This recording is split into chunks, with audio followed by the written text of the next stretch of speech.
নমস্কার বন্ধুরা, কেমন আছেন সকলে? আজকে ট্রাই করছি ছানার একটা অভিনব আইটেম, ছানার কোপ্তা। একদম অন্যরকম খেতে আর খুব সহজ বানানো। বাড়িতে তো আমাদের কত দুধ সবসময় জমা হয়ে থাকে। 2 প্যাকেট দুধ দিয়ে পুরো ফ্যামিলির মতন আমরা বানিয়ে নিতে পারি ছানার কোপ্তা। ভাত এবং রুটির সঙ্গে খুব ভালো যায়। 2 প্যাকেট দুধ ফুটিয়ে নিয়েছি এবং দুধটা ফুটে ওঠার পর আঁচ বন্ধ করে দিয়েছি এবং 2-2.5 মিনিট মতো ওটাকে ঠান্ডা হতে দিয়েছি। তারপর এর মধ্যে দিয়ে দিচ্ছি লেবুর রস। লেবুর রস আমি এখানে 2খানা মতন লেবু ব্যবহার করেছি এবং লেবুর রসটা দিয়ে এটাকে সমানে নেড়ে যেতে হবে যতক্ষণ না ছানাটা কেটে যায়। দরকার হলে দুটোর জায়গায় 2.5খানা লেবুও ব্যবহার করতে পারেন। দেখুন ছানাটা এখন তৈরি হয়ে গেছে। আপনারা লেবুর বদলে ক্যালসিয়াম ল্যাকটেট দিয়েও ছানা তৈরি করতে পারেন। এবার আমরা ছানাটাকে ভালো করে ছেঁকে নিচ্ছি এবং জল ঝরবার জন্য রেখে দেব বেশ অনেকক্ষণ, যতক্ষণ না এটা জল ঝরে বেশ শুকনো হয়ে আসে। মোটামুটি 250 গ্রাম মতন ছানা বেরিয়েছে। এর মধ্যে 1/2 টিস্পুন সুগার দিচ্ছি, একটু রেড চিলি পাউডার অর্থাৎ লাল লঙ্কার গুঁড়ো, একটু নুন এবং দিয়ে বেশ ভালো করে চটকে এটাকে আমরা মেখে নেব। এই মাখাটা খুব গুরুত্বপূর্ণ এবং এর মধ্যে দিয়ে দিচ্ছি অল্প একটু ময়দা। আমি খুব বেশি ময়দা ব্যবহার করা প্রেফার করি না, কারণ তাহলে ছানার স্বাদটা কমে যায়।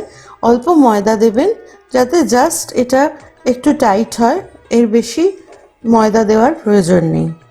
এবার এই ছানাগুলোকে আমরা হাতে রোল করে ফ্ল্যাট বলের মতন তৈরি করে নিচ্ছি, বড়ার মতো আকারে ভেজে নিচ্ছি।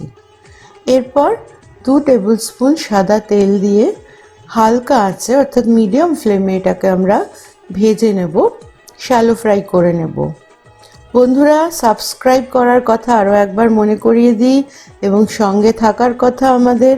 একটি কমেন্ট দিয়ে জানাবেন রান্নাটা ট্রাই করে আপনাদের কীরকম লাগলো, কীরকম খেতে হয়েছিল, সবার বাড়িতে কেমন লেগেছে। অপেক্ষায় থাকবো আপনাদের কমেন্টের এবং ভালো লাগলে যদি সত্যি রান্নাটা ভালো হয় একটা শেয়ার করে আমাদেরকে সাপোর্ট করবেন। আমরা এগুলোকে ভেজে এপিট ওপিট করে ভেজে তুলে নিয়েছি ছানার বলসগুলো।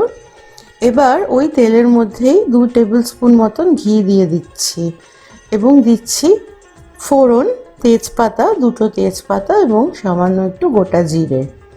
যখন ফোড়নটা ভাজা হয়ে যাবে, তার সুন্দর একটা গন্ধ বেরোবে, তখন এর মধ্যে দিয়ে দেবো একটু আদা বাটা বা আদা বাটার জুসটাও দিতে পারেন, সেটাও বেশ ভালো লাগবে। এবং তারপরে ফ্রাইড ছানার বলগুলোকে এর মধ্যে দিয়ে মশলাটা এর মধ্যে আমরা অ্যাবজর্ব হয়ে নেওয়ার জন্য কিছুটা টাইম দেব। এরপরে দিয়ে দিচ্ছি কিছুটা নুন আর দিচ্ছি আরও একটু লাল লঙ্কার গুঁড়ো। লাল লঙ্কার গুঁড়োটা অপশনাল, আপনারা নাও দিতে পারেন। এবং মিডিয়াম হিটে এটাকে আমরা বেশ ভালোভাবে মিশিয়ে নেওয়ার পর যখন মশলাটা অ্যাবজর্ব হয়ে যাচ্ছে তখন 1 কাপ গরম জল এর মধ্যে দিয়ে দিচ্ছি এবং দিয়ে এটাকে 3-4 মিনিট মিডিয়াম হিটে ঢাকা দিয়ে রেখে দিচ্ছি। এতে কি হবে, জলটা ছানার মধ্যে অ্যাবজর্বড হবে এবং ছানার বলসগুলো বেশ নরম হয়ে যাবে। যেহেতু এর মধ্যে ময়দা দেওয়া ছিল এবং ভাজা ছিল, এই বলগুলো দেখবেন একটাও ভেঙে যাবে না।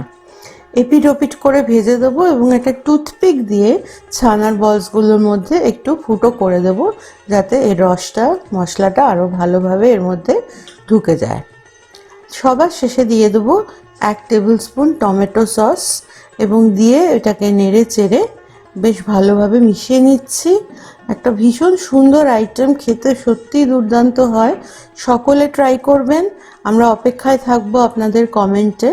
সব শেষে আমরা দেব 1 টিস্পুন ঘি এবং দিয়ে এটাকে কিছুক্ষণ আমরা স্ট্যান্ডিং টাইমে রেখে দেবো ফ্লেম বন্ধ করে।